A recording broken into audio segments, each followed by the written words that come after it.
As a boy in Chicago, the name conjured up a faraway tropical island covered with dense, wet, impenetrable rainforest. The natives of the island were semi-naked, tattooed, knife and spear-carrying, head-hunting savages who collected decapitated heads, the wild men of Borneo. But on the island today, civilization has taken over. The headhunters went Christian, and much of the jungle has been cut down and the timber sent off to China. The northern half of the island is part of Malaysia and the southern Indonesia. We arrived in Kuching, a nice city divided by the Sarawak River. The old mosque, our guide explains. That is for the men, consists about 1,000 people for prayer, and the first row is for the lady. They don't mix, huh? They don't mix. The cemetery.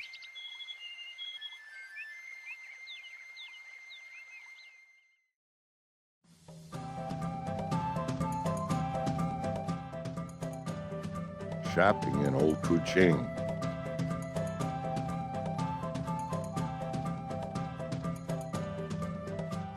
The city's name is derived from the old Malay word for cat, and reminders of that derivation are inescapable.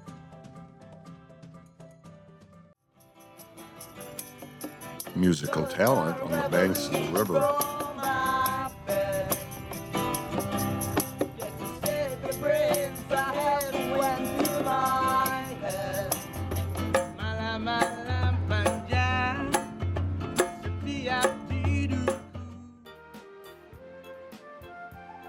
Hungry for seafood? Head to the top spot. It can't be beat.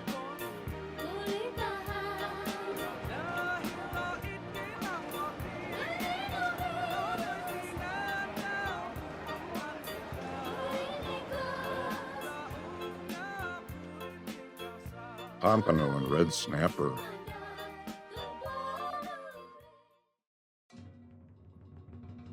Orangutans are a #1 nature must-see. A trip to the Semingok Reserve offers a good chance to see some.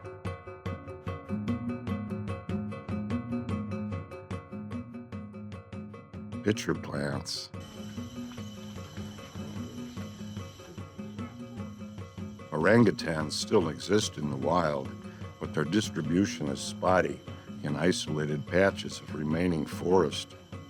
At the reserve, they live semi-wild, but they may show up at feeding time.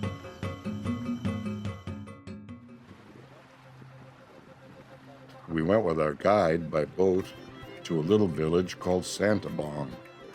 Tourists don't ordinarily go there. A fresh Bombay duck.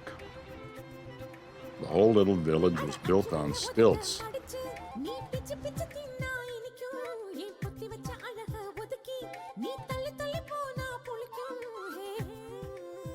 Colorful little houses.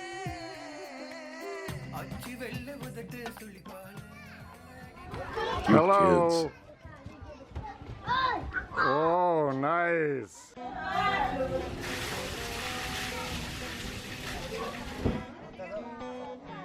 Fishing nets everywhere. It was a nice visit. We headed inland toward the Lemonac River, where we planned to stay overnight at a tribal longhouse. A stop at the Sarian Market, where locals and forest-dwelling tribesmen buy and sell their produce. So this is a Oh, tribal guide. from the jungles, where the locals in the evening they burn it and the smoke to chase the mosquito for mosquito coil. These are the bitter leaf with the bitter nuts, where the old people like to chew it with black tape, right? I gotta get some. Yes, it's nice. This is a wild ginger root for cooking ducks, duck meat. This is a traditional Malaysians where the tribe use for shower to get rid of the body heat. Yeah, it's a kind of leaf popular. That is collect from the jungle. It's not planted by people. No, can be eaten. Yes, but tastes like chicken meat. Fried with garlic, onion, and oyster sauce. What's that one now? Snake skin fruit, but it's very sour. Very sour. It's good for reduce of your body heat, you know. Freshwater snail from the river. And this is the bark of the banana. So they eat their flowers inside for soup. Yeah? Banana flowers. Black dates, that is called crunchy. Local name is called crunchy. Yeah? It's not grown by the farmer. It's collect from the jungle. It's now it's a season for the wild fruit. You can taste it inside. Huh? See? Sweet and nice. Where the tribe used to cook food from the bamboo tube. First they cook rice, meat, even vegetable in traditional way. Until now they still cook for generation. So this is very popular for the tribe people that they collect from the jungle. They call it, local name is called patai. Patai, where they get the seeds inside. It's green color, tasteless, but it's good for medicines to reduce blood pressure, diabetes, and cholesterol. Okra, right? So we call the lady fingers, and it's good for your knees, you know. If your knees got noise without the how to call the liquid, it's very sticky. That is good.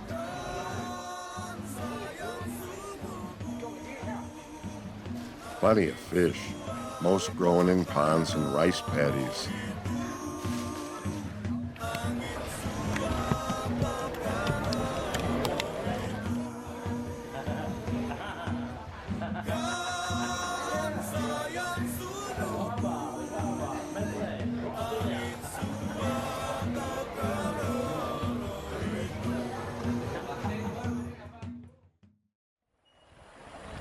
We continued on our way to the Lemonac River.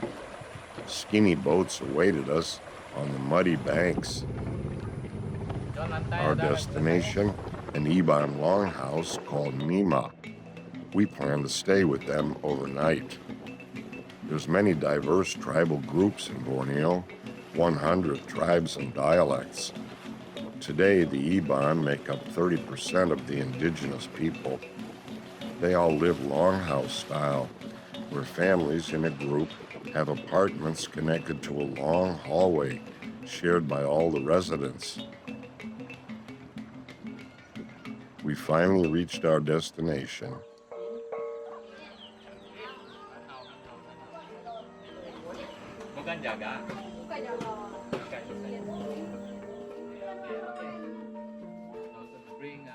Here's the longhouse hallway, our home away from home.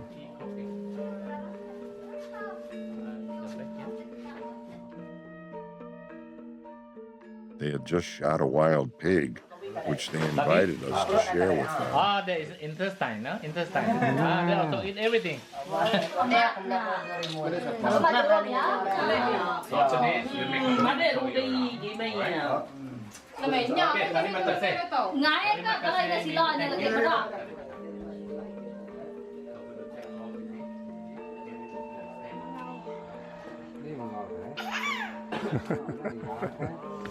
Halo, baru balik. The girls are home from school, and the women had been shopping. The guide said the women are married to the river.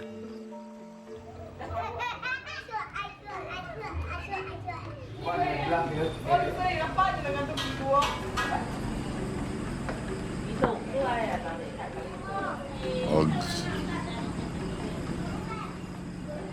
Repairing fishing nets. That evening, preparations were underway for a little dance they planned to stage for us. The Eban are a fun-loving people, and they broke out the rice wine, or tuak.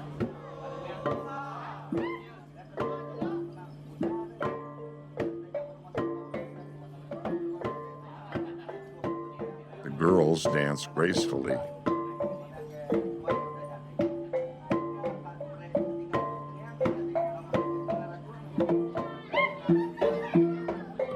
boys, with their feathers and cries, reenacted a traditional dance to the bird god of war called Sling-a-Lang Barong.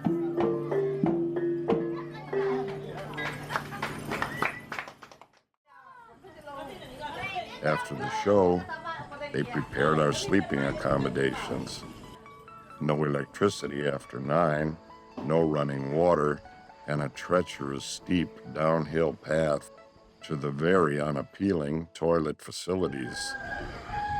The roosters woke us up at dawn. Across the hallway from the apartments, there were areas where the women were hard at work.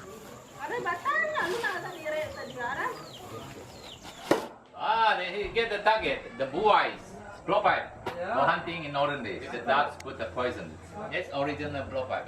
We tried our hand at the blowgun. Almost get the target already. Okay, one more try. Holy cow. Outside their apartments, they showed their handicrafts for sale. Out back, the chicken coop, the pigsty,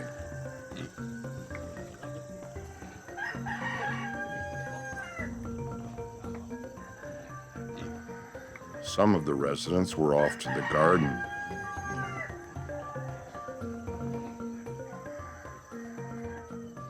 A rear view of the longhouse. It was a very nice experience. We headed back downriver. We stopped at a beautiful little place on the road back to Kuching.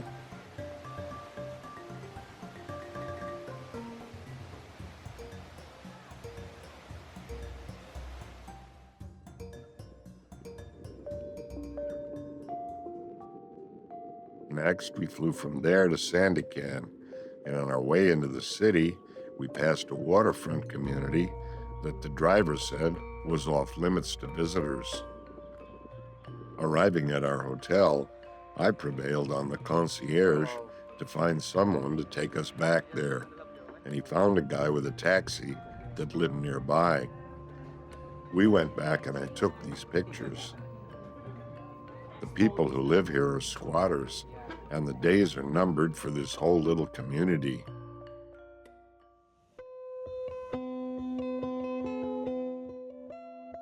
Afterwards, we headed back up the coast to a place where the driver lived. It was a more upscale waterfront neighborhood. He was nice enough to let us look around his home.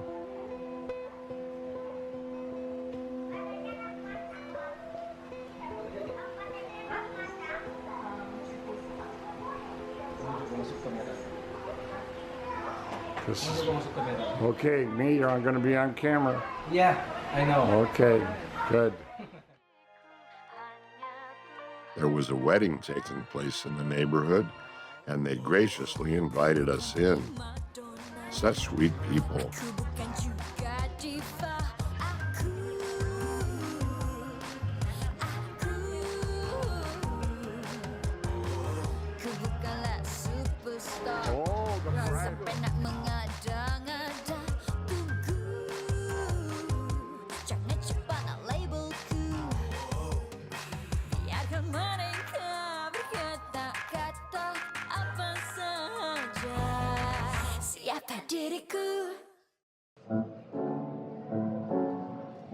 Back in the lobby of the hotel, I tickled the ivories.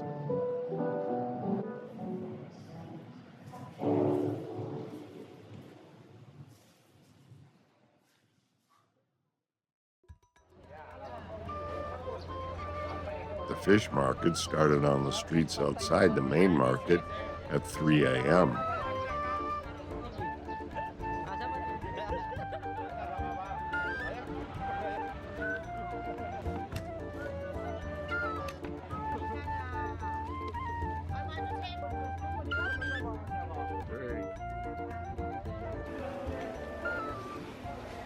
The main market opened at 7.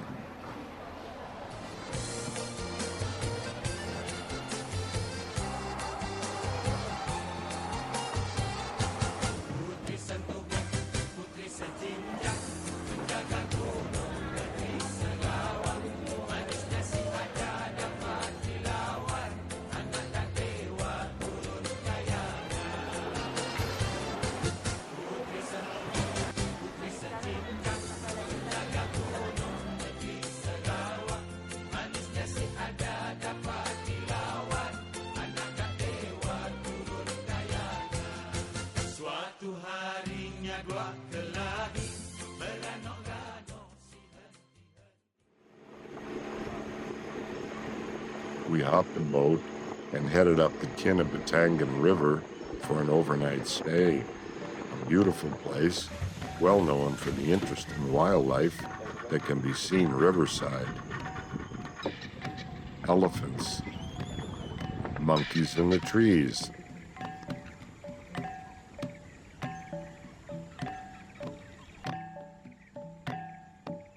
birds, a beautiful toucan, proboscis monkey, wild pigs, caiman, a riverside cave filled with bats,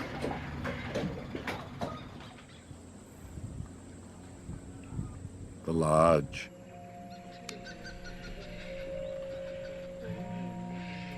an orangutan dropped by to say hi.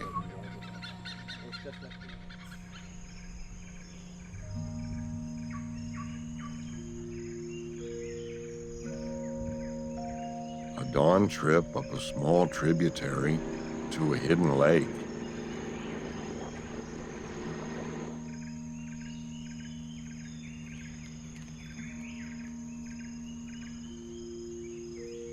We went to visit a huge cave where they harvest birds' nests in season. The floor of the cave was carpeted by a disgusting layer of guano, swarming with cockroaches that were preyed upon by horrible-looking centipedes. After the river cruise, we headed overland towards Semporna. The houses and vegetation gave way to an endless vista of oil palms. Where the jungles of Borneo once stood, now only oil palms exist. We stopped at a fishing port near Semporna.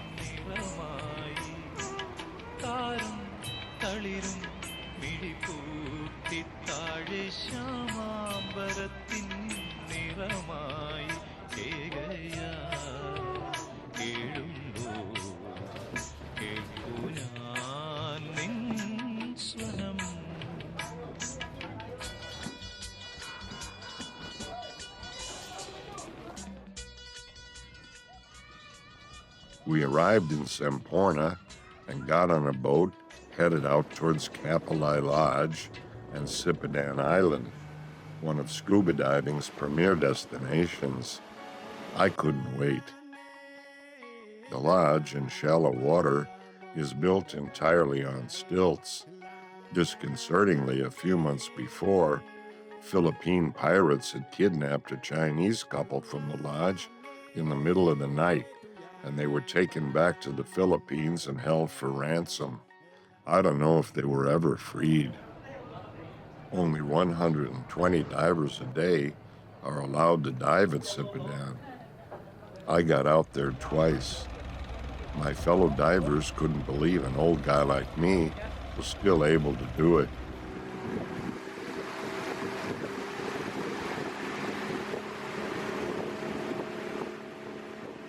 There's the island.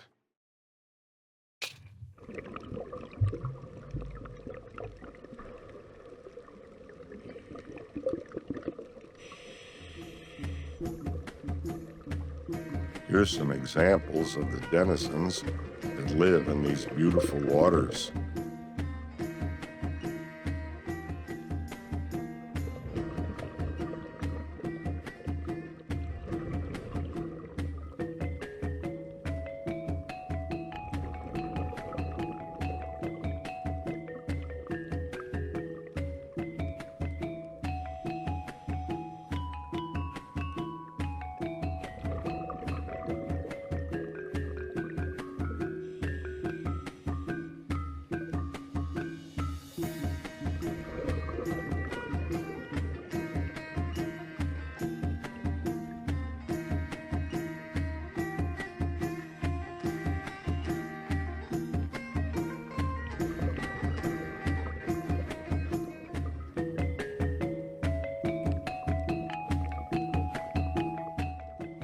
It was fantastic. Borneo.